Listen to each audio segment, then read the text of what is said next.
4 അപകടങ്ങൾ നമ്മുടെ നമസ്കാരത്തിൽ പതിയിരിക്കുന്നുണ്ടെങ്കിൽ ആ നമസ്കാരത്തിലൂടെ സ്വർഗത്തിലേക്കല്ല നമ്മൾ എത്തുക, വലിയ നാശത്തിന്റെ അഗാധഗർത്തമായ നരകാഗ്നിയിലേക്കായിരിക്കും നമ്മൾ ചെന്ന് വീഴുക. അതുകൊണ്ട് ഇനി പറയാൻ പോകുന്ന 4 കാര്യങ്ങളും വളരെ ശ്രദ്ധയോടെ നമ്മൾ കേൾക്കണം. അല്ലാഹു സുബ്ഹാനഹു വ തആല പരിശുദ്ധ ഖുർആനിൽ 1-2 സ്ഥലങ്ങളിലൂടെയായി ഈ 4 കാര്യങ്ങളെ ഉൾപ്പെടുത്തി സംസാരിച്ചിട്ടുണ്ട്. ഒന്ന്, നമുക്കെല്ലാം സുപരിചിതമായ സൂറത്തുൽ മാഊൻ, ഫവൈലുൽ ലിൽ മുസല്ലീൻ അല്ലദീന ഹും അൻ സ്വലാത്തിഹിം സാഹൂൻ അല്ലദീന ഹും യുറാഊൻ. അവിടെ 2 കാര്യങ്ങളാണ് എടുത്തു പറഞ്ഞിട്ടുള്ളത്. ഒന്നാമത്തെ കാര്യം തന്നെ എന്താണ്? അള്ളാഹു പറയുന്നത് നമസ്കരിക്കുന്നവർക്കാണ് നാശം എന്നാണ് അള്ളാഹു പറയുന്നത്. ഫവൈലുൽ ലിൽ മുസല്ലീൻ, നമസ്കരിക്കുന്നവർക്ക് നാശം, നമസ്കരിക്കാത്തവർക്കല്ല. നമസ്കരിക്കുന്നവർക്ക് നാശമുണ്ട് എന്ന് അള്ളാഹു പറയുമ്പോൾ അപ്പൊ അവർ നമസ്കരിക്കുന്നവരാണ്. അവിടെയാണ് നമ്മൾ നമ്മിലേക്ക് ഗൗരവത്തോടെ ചിന്തിക്കേണ്ടത്. നാം സമാധാനിക്കുന്നു, ലോകത്തെ ലക്ഷക്കണക്കിന് ആളുകൾ നമസ്കാരത്തെ അവർ ഉപേക്ഷിക്കുന്നവരാണ്. ഞാൻ അങ്ങനെയല്ലല്ലോ, ഞാൻ എങ്ങനെയെങ്കിലുമായിട്ട് നമസ്കരിക്കുന്നുണ്ടല്ലോ, ആ ഒരു ആശ്വാസത്തിന് വകയില്ല എന്നർത്ഥം. നിസ്കരിക്കുന്ന നമ്മളോടാണ് പറയുന്നത് നമസ്കാരക്കാർക്കാണ് നാശം. പക്ഷേ എന്താണ് അവരുടെ നമസ്കാരം നാശത്തിലേക്ക് വീഴാൻ എന്താ കാരണം? ഒന്നാമത് പറഞ്ഞത് അല്ലദീനഹും അൻ സ്വലാത്തിഹിം സാഹൂന, അവർ അവരുടെ നമസ്കാരങ്ങളുടെ കാര്യത്തിൽ അവർ അശ്രദ്ധരാണ്. അപ്പൊ നിസ്കാരത്തിന്റെ കാര്യത്തിൽ നമുക്ക് മറവി പറ്റിക്കൂടാ, അശ്രദ്ധയുണ്ടായിക്കൂടാ. എങ്ങനെയാണ് നമസ്കാരത്തിന്റെ കാര്യത്തിൽ അവർക്ക് അശ്രദ്ധ പറ്റി എന്ന് പറയുന്നത്? എങ്ങനെയൊക്കെ സംഭവിക്കാം? ഇബ്നു കസീർ റഹ്മത്തുള്ളാഹി അലൈഹി ഈ ആയത്ത് വിശദീകരിക്കുന്നിടത്ത് പറയുന്നുണ്ട്, വഇമ്മാ അൻ വഖ്തിഹൽ അവ്വലി ഫയഖിറൂനഹാ ഇലാ ആഖിരിഹി. അതൊന്നുകിൽ ഇങ്ങനെ ആവാം, എങ്ങനെ? അതിന്റെ ഒന്നാമത്തെ സമയത്തിൽ നിന്ന് അതിനെ അവർ പിന്തിക്കുകയാണ്, എന്നിട്ട് അതിന്റെ ഏറ്റവും അവസാന സമയത്തേക്ക് അകാരണമായി അവർ അതിനെ മാറ്റിവെക്കും. സഹോദരിമാരെ ശ്രദ്ധിക്കണം, സഹോദരന്മാരും ശ്രദ്ധിക്കണം. നിസ്കാരം അതിന്റെ ഒന്നാമത്തെ സമയത്ത് നിർവഹിക്കുന്നതിനോളം ശ്രേഷ്ഠകരമായ ഒരു കാര്യം നബി സല്ലല്ലാഹു അലൈഹി വസല്ലം ചോദിക്കപ്പെട്ടപ്പോൾ അവിടുന്ന് പഠിപ്പിച്ചത് ഏറ്റവും ശ്രേഷ്ഠകരമായ കാര്യമേതെന്ന ചോദ്യത്തിനുള്ള മറുപടി അസ്സലാത്തു ലി അവ്വലി വഖ്തിഹാ, നിസ്കാരം അതിന്റെ ഒന്നാമത്തെ സമയത്ത് നിർവഹിക്കലാകുന്നു. അപ്പൊ ആ സമയത്തെ വിട്ട് നമ്മൾ പിന്തിക്കുന്നുവോ? ജമാഅത്തിന്റെ സൗകര്യാർത്ഥം ബാങ്ക് വിളിച്ചിട്ടൊരു 20 മിനിറ്റോളം ഇന്ന് പള്ളികളിൽ വെയിറ്റ് ചെയ്യുന്നുണ്ട്. അത് ആളുകൾ എത്തിച്ചേരാനുള്ള സൗകര്യാർത്ഥമാണ്. അതിൽ പങ്കെടുക്കാതെ പിന്നെയും കുറെ വൈകിക്കുകയും, അതുപോലെ തന്നെ സഹോദരിമാര് പലപ്പോഴും വീട്ടിലെ ഒരുപാട് തിരക്കുകളൊക്കെ അങ്ങ് അവസാനിച്ചിട്ട് അവസാനം അങ്ങ് നിർവഹിച്ചു കളയാമെന്ന നിലക്ക് ആവശ്യമില്ലാതെ പലപ്പോഴും ഇങ്ങനെ നിസ്കാരം അതിന്റെ അവസാന സമയത്തേക്ക് നീട്ടിക്കൊണ്ടുപോകുന്നുണ്ട്. അത് ജാഗ്രത പാലിക്കണമെന്നാണ് ഓർമ്മപ്പെടുത്തുന്നത്. അപ്പൊ നിസ്കാരത്തിന്റെ പ്രഥമ സമയം വിട്ട് അതിന്റെ അവസാന സമയത്തിലേക്ക് പിന്തിക്കുന്നതായിരിക്കാം ഇതുകൊണ്ട് ഉദ്ദേശിക്കപ്പെടുന്നത്. അതല്ലെങ്കിൽ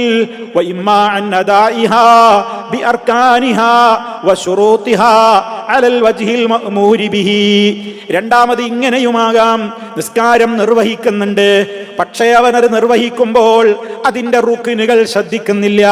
നിസ്കാരത്തിന്റെ റുക്നുകൾ, അതിന്റെ ഫർളുകൾ അവൻ ശ്രദ്ധിക്കുന്നില്ല. വശുറൂതിഹാ, അത് സ്വഹീഹായി തീരാൻ ആവശ്യമായ നിലക്കുള്ള നിബന്ധനകളും ഷർത്തുകളും അവൻ പാലിക്കുന്നില്ല. അലൽ വജ്ഹിൽ മഅ്മൂരി ബിഹി, പ്രകാരമാണോ അതൊക്കെ പാലിക്കാൻ കൽപ്പിക്കപ്പെട്ടതെങ്കിൽ ആ കൽപ്പിക്കപ്പെട്ട മുറപ്രകാരം അവൻ ശ്രദ്ധിക്കുന്നില്ല. അങ്ങനെയുമാകാം അവന്റെ ഈ അശ്രദ്ധ. മൂന്നാമതായി മഹാനവറുകൾ പറയുന്നു വഇമ്മാ അനിൽ ഖുശൂഇ ഫീഹാ വത്തദബ്ബുരി ലിമആനിഹാ, എപ്രകാരവുമാവാം അവൻ നിസ്കരിക്കുന്നുണ്ട്, പക്ഷേ അവന് ഖുശൂഅ് തൊട്ട് തീണ്ടുന്നില്ല. അവന്റെ ഹൃദയത്തിൽ നിസ്കാരത്തിലേക്കുള്ള ഒരു ഏകാഗ്രതയില്ല, ഭയഭക്തി വരുന്നില്ല. അതിൽ പറയുന്ന ദിക്റുകളും ദുആകളും ആയത്തുകളുടെയും ആശയങ്ങളോട് അവന്റെ ഹൃദയം പൊരുത്തപ്പെടുന്നില്ല. കേവലം യാന്ത്രികമായി നാവുകൊണ്ടുള്ള ചില ഉച്ചാരണങ്ങൾ മാത്രമാണ്. ഇങ്ങനെയുമാവാം അവന്റെ നിസ്കാരത്തെ കുറിച്ചുള്ള അവന്റെ അശ്രദ്ധ. ഈ 3 പറഞ്ഞിട്ട് ഇബ്നു കസീർ റഹ്മഹുല്ലാഹ് അവസാനിപ്പിച്ചത് എങ്ങനെയാണ്? ഈ സാഹൂന എന്ന് പറഞ്ഞ ആ ലഫ്ള് ഇപ്പറഞ്ഞ എല്ലാത്തിനെയും ഉൾക്കൊള്ളിക്കുന്ന ഒരു വചനമാണെന്നത് ഗൗരവത്തോടെ നമ്മൾ ഗ്രഹിക്കണം എന്നർത്ഥം. അപ്പൊ സഹോദരങ്ങളെ, ഇത് നമ്മുടെ നിസ്കാരത്തിൽ വരുന്നുണ്ടോ? ഞാനാണ് ശ്രദ്ധിക്കേണ്ടത്, നിങ്ങളാണ് ശ്രദ്ധിക്കേണ്ടത്. അവരവരുടെ കാര്യം ശ്രദ്ധിക്കുക. നമുക്ക് അള്ളാഹു ഈ പറഞ്ഞ സാഹൂന, നമുക്കൊക്കെ മനപ്പാടുള്ള കൊച്ചു സൂറത്ത സാഹൂന, അശ്രദ്ധർ എന്ന് പറയുന്ന ഈ ഒരു സ്വഭാവം നമ്മിലുണ്ടോ? ഉണ്ടെങ്കിൽ അത് ഒഴിവാക്കിയേ പറ്റൂ. അള്ളാഹു തൗഫീഖ് പ്രദാനം ചെയ്യട്ടെ. രണ്ടാമതായി ഇതേ ആയത്തിൽ തുടർന്നു കൊണ്ട് പറയുന്നത് അല്ലദീനഹും യുറാഊൻ, അവർ ആളുകളെ കാണിക്കാൻ വേണ്ടി ചെയ്യുന്നവരാണ്. അപ്പൊ നിസ്കരിക്കുന്നുണ്ട്, ഇഖ്ലാസ് ഇല്ല എന്നർത്ഥം. റബ്ബിന് വേണ്ടി മാത്രം ചെയ്യേണ്ടതാണ് നിസ്കാരം. അവന്റെ പൊരുത്തം മാത്രം ആശിച്ച് ചെയ്യേണ്ടതാണ്. ആളുകൾക്കിടയിൽ പേര് കിട്ടാനോ മുത്തഖികളുടെ ലിസ്റ്റിൽ അവരെന്നെ എണ്ണാനോ മറ്റാനുകൂല്യങ്ങൾ ഞാനും പള്ളിയിൽ വരുന്നുണ്ട് എന്ന നിലക്ക് ഇസ്ലാമിക് സൊസൈറ്റിയിൽ നിന്ന് എനിക്ക് കിട്ടാനോ ആ നിലക്കുള്ള ഒരു ലക്ഷ്യങ്ങളും ഉണ്ടാവാതെ ഇത് ഞാനും എൻ്റെ റബ്ബും തമ്മിലുള്ള കരാറാണ്. എൻ്റെ പരലോക രക്ഷക്ക്, എൻ്റെ ഖബറിലെ സുരക്ഷയ്ക്ക്, എനിക്ക് സ്വർഗപ്രവേശനത്തിന് നരകവിമോചനത്തിനുള്ള കാര്യമാണെന്ന നിലക്ക് പരിപൂർണമായ ഇഖ്ലാസ് വേണം. അതാണ് രണ്ടാമത്. അത് നഷ്ടപ്പെട്ടാലും നമ്മുടെ നിസ്കാരം പോയി, ബാത്തിലായി. ഈ കാര്യം പ്രത്യേകം എടുത്തു പറയുന്നു. അതോടൊപ്പം മറ്റൊരു കാര്യം കൂടി അല്ലാഹു തആല, രണ്ട് കാര്യങ്ങൾ വേറെയും എണ്ണി പറയുന്നുണ്ട്. സൂറത്തുൻ നിസായിലെ 142-ാമത്തെ സൂക്തമാണത്. മുനാഫിഖീങ്ങളെ കുറിച്ച് അല്ലാഹു അവിടെ പറയാണ്, വഇദാ ഖാമൂ ഇലസ്സലാത്തി ഖാമൂ കുസാലാ യുറാഊനൻ നാസ വലാ യദ്കുറൂനല്ലാഹ ഇല്ലാ ഖലീലാ. മുനാഫിഖീങ്ങൾ അവർ നമസ്കാരത്തിന് വേണ്ടി വരുന്നതായാൽ തന്നെ അവർ വന്ന് നിൽക്കുന്നത് തന്നെ എപ്രകാരമാണ്? ഖാമൂ കുസാല. കണ്ടോ, മൂന്നാമത്തെ അപകടം. കുസാല, കെസ്ലാനുകളായിക്കൊണ്ടാണ്, മടിയന്മാരായിക്കൊണ്ട് നിസ്കരിക്കരുത്. നിസ്കാരം എന്ന് പറയുന്നത് വളരെ മനസ്സന്തോഷത്തോടെ, വലിയ ആഹ്ലാദത്തോടെ യജമാനനായ റബ്ബിന്റെ മുമ്പിലേക്കാണ് ഞാൻ പോകുന്നത്. എൻ്റെ റബ്ബ് മഗ്ഫിറത്ത് നൽകുന്ന റബ്ബാണ്, സ്വർഗം തരുന്ന റബ്ബാണ്, എൻ്റെ മനസ്സറിയുന്ന റബ്ബാണ്. ഞാൻ എന്ത് ചോദിച്ചാലും തരാൻ മാത്രം ഖജനാവ് വിശാലതയുള്ള റബ്ബാണ്. ആ റബ്ബിന്റെ മുമ്പിലേക്കാണ് ഞാൻ പോകുന്നത്. വലിയ പ്രതീക്ഷയോടെ, വലിയ സന്തോഷത്തോടെ, വലിയ മുന്നൊരുക്കത്തോടെ, താല്പര്യത്തോടെ പോകണമെന്നാണ് ഇസ്ലാം പറയുന്നത്. നമുക്കിഷ്ടപ്പെട്ട ഒരാളെ നമ്മൾ അദ്ദേഹത്തുമായിട്ടുള്ള ഒരു കൂടിക്കാഴ്ചക്ക് പോകുമ്പോൾ, നമുക്കേറ്റവും നമ്മൾ മനസ്സിൽ ആദരിക്കുന്ന ഒരു വലിയ വ്യക്തിത്വത്തോട് ഒരല്പസമയത്തെ സംസാരത്തിന് അപ്പോയിന്റ്മെന്റ് വാങ്ങിയെടുക്കുമ്പോൾ നമ്മൾ എത്രത്തോളം മുന്നൊരുക്കത്തോടെ, ശ്രദ്ധയോടെയാണ് അതിൻ്റെ സമയം ശ്രദ്ധിക്കാറുള്ളത്, അവിടെയുള്ള പെരുമാറ്റങ്ങൾ ശ്രദ്ധിക്കാനുള്ളത്, അവിടെയുള്ള അച്ചടക്കത്തെ നമ്മൾ കീപ്പ് ചെയ്യാറുള്ളത്. ഇതിനേക്കാളപ്പുറം യജമാനനായ റബ്ബിന്റെ മുമ്പിലേക്ക് പോയി നിൽക്കുന്ന ആ നൃത്തത്തിന് വേണ്ടി നല്ല മുന്നൊരുക്കം, മനസ്സിന്റെ സന്തോഷം, ആഹ്ലാദം ആർക്കോ വേണ്ടി പിടിച്ചു വലിച്ച് കയറിട്ട് കൊണ്ടുവരുന്നത് പോലെയല്ല, വളരെ സന്തോഷത്തോടെ നിർവഹിക്കേണ്ട കർമ്മമാണ് നമസ്കാരം. അപ്പൊ നഷാത്ത് വേണം, ഉന്മേഷത്തോടുകൂടെയാണ് ചെയ്യേണ്ടത്. ഉന്മേഷമില്ലാതെ മടിയോടുകൂടെ ചെയ്യുന്നത് അള്ളാഹുവിന്റെ റസൂല് ഒരിക്കലും അത് നിരുത്സാഹപ്പെടുത്തിയ ചരിത്രം നമുക്ക് കാണാം. ഒരിക്കൽ അവിടുന്ന് മദീനത്തെ മസ്ജിദിലേക്ക് ചെന്ന് നോക്കുമ്പോൾ അവിടുത്തെ രണ്ട് തൂണുകൾക്കിടയിൽ ഒരു കയറ് കെട്ടി ബന്ധിച്ചിരിക്കുന്നതായി ശ്രദ്ധയിൽപ്പെടുന്നു. നബി സല്ലല്ലാഹു അലൈഹി വസല്ലം സഹാബിമാരോട് ചോദിച്ചു, മാ ഹാദൽ ഹബിൽ, എന്താണ് പള്ളിയിൽ രണ്ട് തൂണുമായി ബന്ധിച്ചുകൊണ്ടൊരു കയറ് കെട്ടിയിട്ടുള്ളത്? അവർ മറുപടി പറഞ്ഞു, ഹാദാ ഹബലുൽ ലിസൈനബ്, ഇത് സൈനബ് റളിയല്ലാഹു തആല അൻഹാക്ക് നിസ്കാരത്തിന് സഹായകരമായ നിലക്ക് അവർ കെട്ടിയ കയറാണ്. ഇദാ ഫതറത തഅല്ലഖത് ബിഹി, നിസ്കാരത്തിൽ ഇങ്ങനെ നിന്ന് ക്ഷീണവും തളർച്ചയും ഒക്കെ തോന്നുമ്പോ, ഉന്മേഷം നഷ്ടപ്പെടുമ്പോ, ഒരു ഉന്മേഷം കിട്ടാൻ വേണ്ടി, മടി പോകാൻ വേണ്ടിയിട്ട് ഈ കയറുമ്മലൊന്ന് ഊന്നി ബന്ധിച്ചു നിൽക്കലാണ് പതിവ്. നബി സല്ലല്ലാഹു അലൈഹി വസല്ലം ഉടനെ പറയുന്നു, ഹുല്ലൂ, ആ കയറ് അഴിച്ചു മാറ്റുവീൻ. അതൊന്നും ഇവിടെ പാടില്ല, കയർ അഴിച്ചു മാറ്റാ കയറ്. എന്നിട്ട് പറഞ്ഞ വാചകം ശ്രദ്ധിക്ക്, ലിയുസല്ലി അഹദുകും നശാതഹു ഫഇദാ ഫതറ ഫൽയർഖുദ്, നിങ്ങളിൽ ഒരാൾ നിസ്കരിക്കേണ്ടത് നല്ല ഉന്മേഷത്തോടെയാണ്, നല്ല ഉന്മേഷമുള്ള നേരത്താ നിസ്കരിക്കേണ്ടത്. ഉന്മേഷം പോയിട്ട് തളർച്ച വന്നാൽ വഇദാ ഫതറ ഫൽയർഖുദ്, കയറുമ്മ തൂങ്ങി നിൽക്കല്ല വേണ്ടത്. തളർച്ചയും ക്ഷീണമുണ്ടോ എന്നാ തളർച്ചയും ക്ഷീണവും ഒക്കെ മാറുവോളം ഒന്ന് റെസ്റ്റ് ചെയ്തിട്ട് നിസ്കരിച്ചോ. അപ്പൊ ഉന്മേഷം നഷ്ടപ്പെട്ടിട്ട് ഓട്ടുവായിട്ട് മടിയനായിട്ട് നിസ്കരിച്ചിട്ട് കാര്യമല്ല, അങ്ങനെ നിസ്കരിക്കേണ്ടതല്ല. അത് മുനാഫിഖിന്റെ പരിപാടിയാണെന്നാണ് നബി സല്ലല്ലാഹു അലൈഹി വസല്ലമ ഇതിലൂടെ നമുക്ക് പഠിപ്പിച്ചു തരുന്നത്. മഹാനായ മുഹമ്മദ് സാലിഹുൽ ഉസൈമീൻ അദ്ദേഹം ഈ ആയത്ത് വിശദീകരിക്കുമ്പോൾ പറയുന്നുണ്ട്, മൻ അദ്ദ സ്വലാത്ത അലാ വജ്ഹിൽ കസ്ലി. കണ്ടോ, ആരെങ്കിലും എന്ത് ചെയ്താൽ, അവൻ മടിയനായി കൊണ്ട് നിസ്കാരം നിർവഹിക്കുകയാണെങ്കിൽ ഫഫീഹി, ആ വ്യക്തിയിലുണ്ട് ശിബ്ഹുൻ ബിൽ മുനാഫിഖീന, മുനാഫിഖീങ്ങളോട് ഒരു സാദൃശ്യം അവനിലുണ്ട്. അതുകൊണ്ട് ഫഹദർ അൻ തകൂന മുശാബിഹൻ ബിൽ മുനാഫിഖീൻ, നീ മുനാഫിക്കുകളോട് സാദൃശ്യപ്പെടുന്നതില്ലെന്ന് ഭയപ്പെട്ടുകൊള്ളുക. അദ്ദിസ്സലാത്ത ബിഫർഹിൻ വസുറൂർ, വളരെ സന്തോഷത്തോടെ ആക്റ്റീവായിട്ട് നിസ്കരിക്കാവൂ.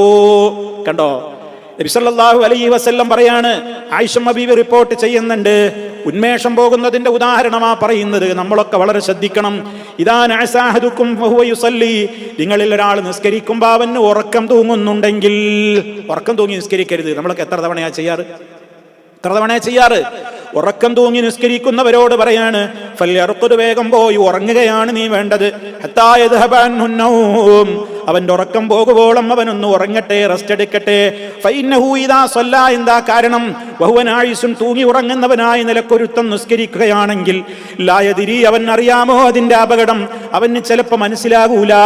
ലഅല്ലഹു യദ്ഹബു യസ്തഗ്ഫിറു ഫയസുബ്ബു നഫ്സഹു, ചിലപ്പോൾ അവൻ സുജൂദ് കിടന്നിട്ടും തഹിയ്യാത്തിലൊക്കെ അവൻ അല്ലാഹുവോട് ഇസ്തിഗ്ഫാർ തേടാനായിരിക്കും അവൻ വിചാരിക്കുന്നത്. പക്ഷേ പാതി മയക്കത്തിലാണ് ഈ കാര്യങ്ങളൊക്കെ ചെയ്യുന്നത്. അപ്പോൾ പലപ്പോഴും ഫയസുബ്ബു നഫ്സഹു, അവൻ തന്നെ ആയിരിക്കും ചിലപ്പോൾ തെറി പറയുന്നത്, തനിക്കെതിരെ ആയിരിക്കും പറയുന്നത്. അള്ളാഹിനോട് പറയേണ്ട കാര്യമാവില്ല പറയണത്, അള്ളാഹിനോട് പറയേണ്ട കാര്യമാവില്ല പറയണത്. ഇത് പറയുമ്പോൾ പണ്ഡിതന്മാർ പറയുന്നുണ്ട്, ഒരാൾ അദ്ദേഹത്തോട് വന്ന് ചോദിച്ചൊരു അനുഭവം പറയുന്നുണ്ട്. എന്താണെന്നറിയോ? അയാൾ വന്നിട്ട് സങ്കടത്തോടെ പറയാണ്, എൻ്റെ ജീവിതത്തിൽ ഒരു അനുഭവം ഉണ്ടായി, ആ അനുഭവം എൻ്റെ മരണനേരത്തുണ്ടാവോ എന്ന് ഞാൻ പേടിക്കുന്നുണ്ട്. എന്താ നീ പണ്ഡിതൻ ചോദിച്ചപ്പോൾ ആ സാധാരണക്കാരൻ പറയണത്, ഞാൻ സുജൂദ് കിടന്നിട്ട് ഇങ്ങനെ പ്രാർത്ഥിക്കുന്നുണ്ട്, പെട്ടെന്ന് എനിക്ക് സ്വബോധം വീണ്ടും കിട്ടിയപ്പോൾ ഞാൻ പറയണത് എന്താ അറിയോ? ലാ ഇലാഹ ഇല്ല ശൈത്താൻ ആണ്. സുബ്ഹാനല്ലാഹ്, ശൈത്താനല്ലാതെ ഇലാഹില്ല. ഇയാൾ ഇങ്ങനെ എന്തോ പറഞ്ഞുകൊണ്ടിരിക്കണം, ഉറക്കത്തിലാണ്. ഈ അവസ്ഥ എൻ്റെ മരണനേരത്തും എനിക്ക് വന്നാൽ എൻ്റെ സ്ഥിതി എന്തായിരിക്കുമെന്നാണ് ആ സാധാരണക്കാരൻ ഈ പണ്ഡിതനോട് ഭീതിയോടെ വന്ന് ഫത്വ ചോദിക്കുന്നത്. അപ്പൊ സഹോദരങ്ങളെ, അങ്ങനെ ഉറങ്ങിത്തൂങ്ങി പറയുമ്പോൾ പറയുന്നത് എന്താണ് തിരിയൂല. അതുകൊണ്ട് അങ്ങനെ മടിയന്മാരായിട്ട് നിസ്കരിക്കാൻ പാടില്ല. അത് മുനാഫിക്കിന്റെ ലക്ഷണമാണ്. അതാണ് മൂന്നാമത്തെ അപകടം. അത് ശ്രദ്ധിക്കണം. നല്ല ആക്റ്റീവായിട്ട് നമ്മൾ നിസ്കരിക്കണം, നല്ല ഉന്മേഷത്തിൽ വേണം. പിന്നെ സൂറത്തുൻ നിസായിൽ പറഞ്ഞത് യുറാഊനൻ നാസ, അവർ ജനങ്ങളെ കാണിക്കുന്നവരാണ്. ഇത് നമ്മൾ നേരത്തെ പറഞ്ഞു കഴിഞ്ഞു. നാലാമത്തെ അപകടം ആയത്തിൽ പറയുന്നു, വലാ യദ്കുറൂനല്ലാഹ ഇല്ലാ ഖലീലാ, അല്ലാഹുവിനെ വളരെ കുറഞ്ഞല്ലാതെ അയാൾ ഓർക്കൂല. അതും അപകടമാണ്. നിസ്കാരം എന്ന് പറയുന്നത് നമുക്ക് തോന്നുമ്പോൾ പെട്ടെന്ന് ഹൈ സ്പീഡിൽ നിർവഹിക്കാനുള്ളതല്ല. നിസ്കാരത്തിന്റെ റുക്നിൽപ്പെട്ടതാണ് തുമഇനീനത്ത്, അടങ്ങി ഒതുങ്ങി വേണം നിസ്കരിക്കാൻ. അതിനൊക്കെ ഓരോന്നും അതിന്റെ കൃത്യമായ കാര്യങ്ങൾ അവിടുന്ന് പഠിപ്പിച്ചു തന്നിട്ടുണ്ട്. അതാണ് തുമഇനീനത്ത്. അല്ലാതെ റുക്കുവിലേക്ക് പോയില്ല, സുജൂദിൽ പോയി കയറി ഇരുന്നു എന്ന മട്ടിലല്ല. ഹൈസ്പീഡിൽ നിർവഹിക്കുന്ന നിസ്കാരം അത് മുനാഫിഖിൻ്റെതാ. അവനെ പറ്റിയാ അള്ളാഹ് പറയുന്നത്, അവന്റെ നമസ്കാരത്തിൽ വളരെ കുറഞ്ഞല്ലാതെ അള്ളാഹുവിനെ ഓർക്കുകയില്ല. നബി സല്ലല്ലാഹു അലൈഹി വസല്ലം ഇതിനെ വിവരിച്ചുകൊണ്ട് പറഞ്ഞു, ഗൗരവത്തോടെ 3 തവണ പറഞ്ഞു, തിൽക സ്വലാത്തുൽ മുനാഫിഖി, തിൽക സ്വലാത്തുൽ മുനാഫിഖി, തിൽക സ്വലാത്തുൽ മുനാഫിഖ്. അത് മുനാഫിക്കിന്റെ നിസ്കാരാണോ? അത് മുനാഫിക്കിന്റെ നിസ്കാരമാണോ? അത് മുനാഫിക്കിന്റെ നിസ്കാരമാണ്. ഏതാണത്? അവൻ അസറിന്റെ സമയമായ ആ സമയത്ത് നിസ്കരിക്കൂല. യജ്ലിസു യർഖുബു ശംസ, അവനിങ്ങനെ കാത്തിരിക്കും. പല രൂപത്തിലുള്ള ശുഗലുകളായിട്ട് അവൻ അങ്ങനെ അലസനായി നീട്ടിയിടും. അങ്ങനെ സൂര്യൻ അതിന്റെ അസ്തമനത്തിന് വേണ്ടി 2 ശൈത്താന്റെ 2 കൊമ്പുകൾക്കിടയിലൂടെയാകുമ്പോൾ, അഥവാ അസ്തമനത്തെക്കുറിച്ചുള്ള സൂചിപ്പിച്ചുള്ള വർത്തമാനമാണത്. അങ്ങനെ സൂര്യൻ അസ്തമനത്തോടായി എന്ന് കണ്ടാൽ ഇവൻ കൊട്ടിപ്പടഞ്ഞ് പെട്ടെന്ന് ഖാമ, അവൻ എഴുന്നേറ്റ്, നിസ്കരിച്ചിട്ടില്ലല്ലോ, സമയം കഴിഞ്ഞല്ലോ എന്നൊക്കെ പറഞ്ഞ് അവൻ നിസ്കരിക്കുന്നു. പക്ഷേ നിസ്കാരത്തിന്റെ കോലം എന്താ? ഫനഖറഹ അർബഅ, അവൻ 4 കൊത്തുന്നാ പറഞ്ഞ്. നഖറ എന്ന് പറഞ്ഞാൽ പക്ഷികൾ കൊത്തുന്നതിനാ പറയാ. അങ്ങനെ 4 കൊത്തും. 4 റക്അത്തിനെ പറ്റി റസൂലുള്ളാഹി പറഞ്ഞത് എന്താണ്? 4 കൊത്ത്. ഹൈ സ്പീഡിൽ അവൻ നിർവഹിക്കും. ലാ യദ്കുറുല്ലാഹ ഫീഹാ ഇല്ലാ ഖലീലാ, വളരെ കുറഞ്ഞ സമയം മാത്രമല്ലാതെ ആ നിസ്കാരത്തിൽ അവൻ അള്ളാഹുവിനെ ഓർക്കുകയില്ല. അപ്പൊ ഇതൊക്കെ വലിയ അപകടങ്ങളാണ്. സാവകാശം വേണം നിസ്കരിക്കാൻ. ദിക്റുകളോട് ഹൃദയവും നാവും ഒക്കെ പൊരുത്തപ്പെട്ടതിലൊക്കെ ചെയ്യണം. അതുകൊണ്ട് 4 അപകടങ്ങൾ പതിയിരിക്കുന്നുവോ നമ്മുടെ നമസ്കാരത്തിൽ? ഏതൊക്കെയാണ്? 1 അശ്രദ്ധ, 2 റിയാ, 3 കസ്ല്, 4 കുറഞ്ഞ സമയം മാത്രം അല്ലാഹുവിനെ ഓർത്ത് ഹൈ സ്പീഡിൽ നിർവഹിക്കുക എന്നുള്ളത്. ഈ 4 അപകടങ്ങൾ പതിയിരിക്കുന്നുവെങ്കിൽ നമ്മുടെ നമസ്കാരം നമ്മെ നാശത്തിന്റെ അഗാധഗർത്തമായ നരകത്തിലേക്ക് കൊണ്ടുപോകും. സൂക്ഷിക്കുക, ജാഗ്രത പാലിക്കുക.